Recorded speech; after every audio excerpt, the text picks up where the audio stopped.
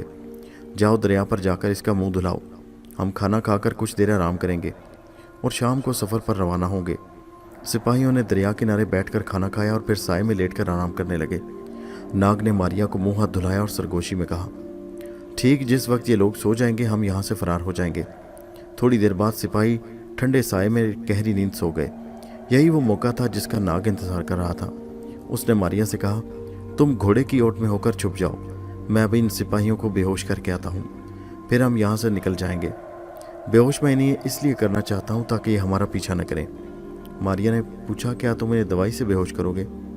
ہاں میرے پاس بے ہوش کرنے والی تیز دوا موجود ہے، تم چھپ کر بیٹھ جاؤ۔ ماریا گھوڑے کے پیچھے چھپ کر لیٹ گئی۔ ناگ جھاڑیوں اور درختوں کے عقب میں گیا۔ یہاں اس نے بوڑھے علام سے اپنی شکل سانپ کے روپ میں تبدیل کی اور رینگتا ہوا سپاہیوں کے پاس آ گیا۔ سپاہی نے جو بے فکر ہو کر سو رہے تھے، ایک تو وہ صحرا میں تھے، دوسرا انہیں معلوم تھا کہ بوڑھا علام ماریا کی پہرے داری کر رہا ہے۔ اگر کوئی ایسی بات ہوئی تو وہ انہیں فوراً جگا دے گا۔ انہیں کیا خبر تھی کہ خود بوڑھا غلام سانپ کی شکل میں ان کے سر پر کھڑا ہے۔ سانپ نے ایک ایک کر کے سپاہیوں کو ڈس دیا۔ زہر کی مقدار ان کے خون میں صرف اتنی داخل کی کہ وہ سارا دن بے ہوش رہے۔ اس کے بعد ناگ نے جھاڑیوں میں جا کر دوبارہ بوڑھے کی شکل کے بجائے اپنی شکل اختیار کی اور ماریا کے پاس آیا۔ ماریا اسے دیکھ کر حیران رہ گئی۔ ناگ بھائی یہ تم ہو؟ وہ بوڑھا علام کہاں گیا؟ ناگ نے مسکرا کر کہا، ماریا بہن اب مجھے بوڑھے علام کی شکل میں رہنے کی ضرورت نہیں، اب میں اپنی اصلی شکل میں تمہارے ساتھ دشمن کے چنگل سے چھڑا کر واپس تمہیں لے جا رہا ہوں۔ آؤ جلدی کرو، ہمیں یہاں زیادہ دیر نہیں ٹھہرنا چاہیے، وقت بڑا قیمتی ہے، ہم رات تک جتنی دور بھی نکل جائیں بہتر ہے۔ ناگ نے ماریا کو ساتھ لیا اور گھوڑوں کو دوڑاتے واپس شہر کی طرف روانہ ہو گئے۔ اگرچہ دھوپ بہت تیز تھی اور صحرا کی ریت تپ رہی تھی، وہ سفر کرتے چلے گئے کیونکہ وہ جلد سے جلد دشمنوں سے دور ہو جانا چاہتے تھے۔ جب شام ہو گئی تو وہ صحرا سے نکل کر ایک ایسے علاقے میں داخل ہو گئے جہاں جھاڑیاں ہی جھاڑیاں اگی ہوئی تھیں۔ انہوں نے بغیر رکے اپنا سفر جاری رکھا۔ رات گہری ہو چکی تھی۔ وہ چلتے چلتے رات کا پچھلا پیر تھا کہ گلیلی شہر کے دور سے در و دیوار دکھائی دینے لگے۔ ستاروں کی روشنی میں شہر کی فصیل دور سے دکھائی دے رہی تھی۔ ناگ نے ماریا سے کہا، ماریا ہم اپنے شہر میں پہنچ گئے ہیں، خداوند کا شکر ہے، لیکن اگر ہم اپنے گھر گئے تو وہاں سے دشمن ہمیں پھر گرفتار کر لے گا۔ فکر نہ کرو، میں تمہیں اس گھر میں نہیں لے کر جاؤں گا، ہم امبر کے پاس اپنی نئی حویلی میں چلیں گے۔ اس کا پتہ دشمن کے سپاہیوں کو تو نہیں، مگر میں وہاں کتنی دیر چھپی رہوں گی بھائی، یہ بعد میں سوچیں گے، ابھی تو سر چھپانے کو جگہ چاہیے۔ رات کے پچھلے پہر کے اندھیرے میں ناگ ماریا کو ساتھ لے کر شہر کے تنگ و طریق گلیوں میں سے ہوتا ہوا امبر کی حویلی کے دروازے پر پہنچ گیا۔ حویلی کا دروازہ بند تھا۔ ناگ نے آہستہ سے اپنے خاص انداز سے دستک دی۔ تھوڑی دیر کے بعد امبر نے اٹھ کر دروازہ کھولا۔ ناگ اور ماریا جلدی سے اندر داخل ہو گئے۔ امبر نے دروازہ بند کر لیا۔ یہ تم نے بہت بہادری کا کام کیا ناگ کہ ماریا کو دشمنوں کے چنگل سے چھڑا کر لے آئے۔ ماریا نے امبر سے مل کر اپنے باپ کے بارے میں افسوس کیا اور پھر انہوں نے ماریا کو حویلی کے سب سے پچھلے کمرے میں بھیج دیا تاکہ وہاں جا کر وہ باقی رات آرام سے بسر کر سکے۔ ماریا کے فرار کی خبر سن کر رومی کپتان آگ بگولا ہو گیا۔ اس نے چاروں سپاہیوں کو غصے سے قتل کروا دیا اور خفیہ طور پر ماریا کی تلاش کے لیے اپنے جاسوسوں کا جال پھیلا دیا۔ ناگ نے دوسرے روز آدھی رات کو بے ہوش بوڑھے غلام کو شاہی محل کی دیوار کے پاس پھینک دیا۔ اس نے ہوش میں آ کر ساری رویداد رومی کپتان کو سنائی۔ کپتان نے فوراً ماریا کے مکان پر چھاپا مارا، مگر وہاں سوائے اڑتی ہوئی خاک کے اور کچھ نہ تھا۔ کپتان غصے میں پیچ و تاب کھا کر رہ گیا۔ اب وہاں ایک اور انقلاب آ گیا۔ یسوع مسیح کی نیکی اور سچائی کی تبلیغ کے خلاف بادشاہ کے خاص مذہبی یہودی پادری اٹھ کھڑے ہوئے تھے، کیونکہ مقدس نبی ان جھوٹے راہب یہودیوں کی برائیوں کے خلاف واز کرتا، جس سے یہودی راہبوں کا جھوٹا وقار سخت خطرے میں پڑ گیا۔ لوگ ان برائیوں سے باخبر ہو رہے تھے۔ راہبوں نے بادشاہ کے کان بھرنے شروع کر دیے اور اسے یہ یقین دلایا کہ یسوع مسیح بادشاہ کے خلاف لوگوں کو بغاوت اور ابھار رہا ہے، جو کہ ایک بالکل بے بنیاد الزام تھا۔ مگر بادشاہ ڈر گیا کہ کہیں لوگ بغاوت کر کے اسے قتل نہ کر دیں، کیونکہ اس نے بھی لوگوں پر بڑے بڑے ظلم ڈھائے تھے۔ بادشاہ نے درباریوں کی ایک چھوٹی سی مجلس بلائی، جس میں مل کر یہ فیصلہ کیا کہ مقدس نبی کو بغاوت کے الزام میں صلیب پر چڑھا کر شہید کر دیا جائے۔ بادشاہ نے حضرت یسوع علیہ السلام کی تلاش میں سپاہی روانہ کر دیے۔ سپاہیوں نے آدھی رات کو وقت حضرت عیسیٰ علیہ السلام کو پہاڑی کے ایک باغ میں سے گرفتار کیا۔ دوسرے روز انہیں صلیب پر چڑھایا جانا تھا۔ ان کے لیے ایک خاص صلیب تیار کروائی گئی۔ شہر میں حضرت عیسیٰ علیہ السلام کو ماننے والوں کی تعداد ابھی بہت کم تھی۔ وہ بھی بیچارے بادشاہ کے ظلم سے بچتے پھر رہے تھے، کیونکہ بادشاہ ان کے حکم سے عیسائی مذہب قبول کرنے والوں کو بھوکے شیروں کے آگے ڈال دیتا۔ دوسرے روز اللہ کے پیارے نبی علیہ السلام کو ایک خونی پہاڑی پر لے جا کر صلیب پر چڑھا دیا گیا۔ خدا کا منشا یہی تھا کہ حضرت عیسیٰ علیہ السلام سچائی کے راستے میں اپنی جان قربان کر دیں، ورنہ وہ اپنی جان بچانے کے لیے سب کچھ کر سکتے تھے۔ لیکن خدا کے سچے نبی نے خدا کی رضامندی کے آگے سر تسلیم خم کر دیا اور پھر ہنستے مسکراتے موت کو سینے سے لگا لیا۔ امبر اور ناگ کو اس وقت خبر ہوئی جب خدا کا مقدس نبی شہید ہو چکا تھا، اور خدا نے انہیں اپنے پاس بلا لیا۔ دونوں کی آنکھوں میں آنسو آ گئے۔ ماریا بھی ہچکچا کر رونے لگی۔ اس شہر کے بادشاہ نے بہت بڑا ظلم کیا تھا۔ قدرت اس سے گھناؤنا انتقام لینے والی تھی۔ ایک عظیم ہستی کی شہادت کے بعد شہر پر اداسی اور ویرانی چھا گئی۔ آسمان پر اس قدر گہرا سناٹا تھا کہ آج سے پہلے کسی نے اتنا ہیبت ناک سناٹا کبھی محسوس نہ کیا تھا۔ امبر نے ناگ سے کہا، یوں معلوم ہوتا ہے کہ اس شہر پر کوئی عذاب آنے والا ہے۔ بہتر یہی ہے کہ یہاں سے کوچ کر دیا جائے۔ یہاں ایک ظالم بادشاہ حکمران ہے جس نے ایک گھنونا جرم انجام دیا اور قدرت اس کا انتقام لے گی۔ ناگ نے کہا، لیکن ہم یہاں سے نکل کر کس طرف کو جائیں گے؟ سدوم شہر کے دروازے بھی ہم پر بند ہو گئے۔ امبر نے کہا، میرا ارادہ وادی سندھ کی طرف جانے کا ہے۔ اگر تم بھی میرے ساتھ چلو تو بہت اچھا رہے گا۔ مگر ماریا کا کیا بنے گا؟ اسے ہم کسی کے حوالے چھوڑ کر جائیں گے کیا؟ امبر نے کہا، ماریا بہن کو بھی اپنے ساتھ لے جائیں گے۔ کیوں ماریا بہن، تم ہمارے ساتھ چلو گی نا؟ ماریا نے اداس لہجے میں کہا، بھائی امبر، خداوند کے بعد اس دنیا میں کے لوگوں کے سوا میرا اور کون ہے؟ میں بڑی خوشی کے ساتھ اب ساری زندگی آپ لوگوں کی خدمت میں بسر کرنا چاہتی ہوں۔ ادھر ملک سے نکل جانے کے منصوبے بن رہے تھے اور دوسری طرف رومی کپتان کے جاسوس شہر کے گلی کوچوں میں پھیل کر ماریا کو گھر گھر تلاش کر رہے تھے۔ امبر اور ناگ کا سارا دن حویلی کے باہر دکان پر بیمار اور دکھی لوگوں کی علاج کرتے کرتے گزرتا۔ امبر بیمار لوگوں کا علاج کرتا اور ناگ ان لوگوں کی خبر گیری کرتا جنہیں سانپ نے ڈس لیا ہوتا۔ اس کے پاس سانپ کا منکا بھی تھا اور جڑی بوٹیوں سے بنی ہوئی دوائی بھی تھی۔ ماریا سارا دن اپنے کمرے میں گزار دیتی۔ شام کو وہ دونوں بھائیوں کے لیے کھانا تیار کرتی اور صبح کو ناشتہ بناتی۔ وہ ان کی ہر طرح سے خدمت کرتی۔ کبھی کبھی اس کا دل گھبرا جاتا اور باہر نکل کر اپنے باپ کی قبر پر جانے کو اس کا دل مچلتا، لیکن اس کا باہر نکلنا خطرے سے خالی نہ تھا، یہ سوچ کر وہ خاموش ہو جاتی۔ ایک دو بار اس نے امبر اور ناگ سے بھی کہا کہ وہ اسے باپ کی قبر پر لے جائیں، مگر انہوں نے اسے ٹال دیا، اس لیے کہ ماریا کے باپ کی قبر کہیں بھی نہیں تھی۔ امبر نے شمالی افریقہ کی ایک حبشن عورت ماریا کی خدمتگار لگا دی اور ہاتھ بٹانے کے لیے نوکر رکھ چھوڑی تھی۔ یہ حبشن عورت بڑی کم گو اور دیانتدار تھی، مگر اسے اپنی غریبی کا بڑا احساس تھا۔ وہ اکثر ماریا سے کہا کرتی کہ افریقہ میں وہ اپنا مکان بنا کر باقی زندگی سکون سے بسر کرنا چاہتی ہے، مگر میرے پاس اتنے پیسے نہیں کہ میں اپنے وطن میں جا کر اپنا مکان بنا سکتوں۔ ایسا لگتا ہے کہ مجھے پردیس میں ہی موت آئے گی اور میں پردیس میں مرنا نہیں چاہتی۔ حبشن عورت ایک ایک پائی کر کے پیسے جوڑ رہی تھی، اس خیال سے کہ جب پیسے ہو جائیں گے تو وہ اپنے وطن میں واپس چلی جائے گی۔ رومی کپتان کے جاسوس ہوتے ہوتے امبر کی حویلی تک پہنچ گئے۔ ایک جاسوس غریب آدمی بن کر امبر کی دکان پر آیا اور ہاتھ پاؤں جوڑ کر اس نے وہاں کھانے پینے اور روٹی کپڑے کے عوض ملازمت اختیار کر لی۔ امبر اس کی باتوں میں آ گیا اور ترس کھا کر اسے نوکر رکھ لیا۔ جاسوس نے تھوڑے ہی دن میں معلوم کر لیا کہ امبر کی حویلی کے اندر ایک لڑکی بھی رہتی ہے جس کو امبر اور ناگ بہن کہتے ہیں۔ یہ خبر اس نے رومی کپتان کو پہنچا دی۔ رومی کپتان نے کہا، یہ وہی بدماش ہیں، ماریا ضرور ان کے پاس ہوگی۔ جاسوس اس ٹو میں رہنے لگا کہ وہ ماریا سے ملاقات کر کے کسی طریقے سے اس کا نام معلوم کر سکے۔ اتفاق سے ایک روز امبر کسی مریض کو دیکھنے اس کے گھر گیا ہوا تھا۔ ناگ بھی گھر پر موجود نہیں تھا۔ جاسوس نے باتوں ہی باتوں میں ماریا سے اس کا سارا راز معلوم کر لیا۔ پھر اس نے حبشن عورت کو پھانس لیا جو کہ ماریا کی حفاظت کے لیے رکھی گئی تھی۔ اس نے حبشن کو راضی کر لیا کہ اگر وہ کسی طرح ماریا کو اس کے گھر پہنچا دے تو وہ اسے اتنی دولت دے گا جس سے وہ افریقہ اپنے وطن چلی جائے گی اور اپنا مکان وہاں بنوا سکے گی۔ حبشن جاسوس کی چکنی چپڑی باتوں میں آ گئی۔ اس نے جاسوس سے حامی بھر لی کہ وہ ماریا کو اس کے گھر پہنچا دے گی۔ چنانچہ ایک روز جب گھر پر کوئی نہیں تھا، حبشن نے ماریا سے کہا کہ اس کا فرض ہے کہ کبھی اپنے باپ کی قبر پر جا کر دعا مانگے۔ وہ کیسی بیٹی ہے کہ کبھی اپنے باپ کو یاد نہیں کرتی۔ ماریا نے کہا، اماں میں نے تو کئی بار اپنے بھائیوں سے کہا کہ مجھے اپنے باپ کی قبر پر لے جاؤ، مگر میری بات سنتے ہی نہیں۔ حبشن بولی، نہ بیٹی، اس طرح تمہارے باپ کی قبر بھاری رہے گی۔ تمہارا فرض ہے کہ اپنے باپ کی قبر پر جا کر اس کی روح کو ثواب پہنچاؤ۔ مگر اماں میں کیسے جاؤں؟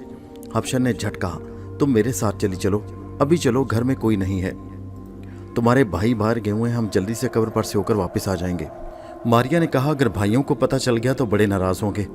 حبشن بولی، یہ بھی بھلا کوئی بات ہوئی؟ انہیں کیسے پتہ چلے؟ ان کے آنے سے پہلے ہم واپس آ جائیں گے۔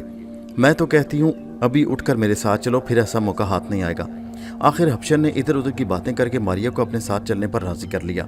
بے وقوف ماریا نے ذرا بھی دور اندیشی سے کام نہ لیا اور کپڑے اوڑھ کر حبشن کے ساتھ گھر سے نکل کھڑی ہوئی۔ حبشن اسے لے کر سیدھی جاسوس کے گھر آ گئی۔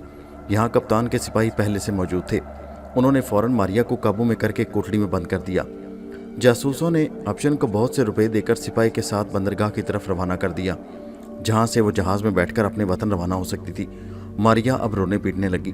اب کیا ہو سکتا تھا؟ یہ تو اس کو پہلے سوچنا چاہیے تھا کہ کسی غیر عورت یا کسی غیر مرد پر کبھی اعتبار نہیں کرنا چاہیے۔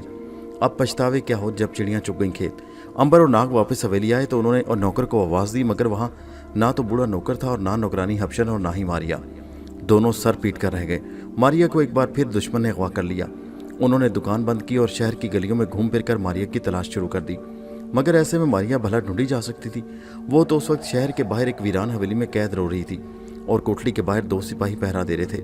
اسی رات رومی کپتان کے 6 آدمی گھوڑوں پر سوار ہو کر آئے اور ماریا کو لے کر سمندر کے کنارے آ گئے۔ یہاں ایک بادبانی جہاز چلنے کے لیے بالکل تیار کھڑا تھا۔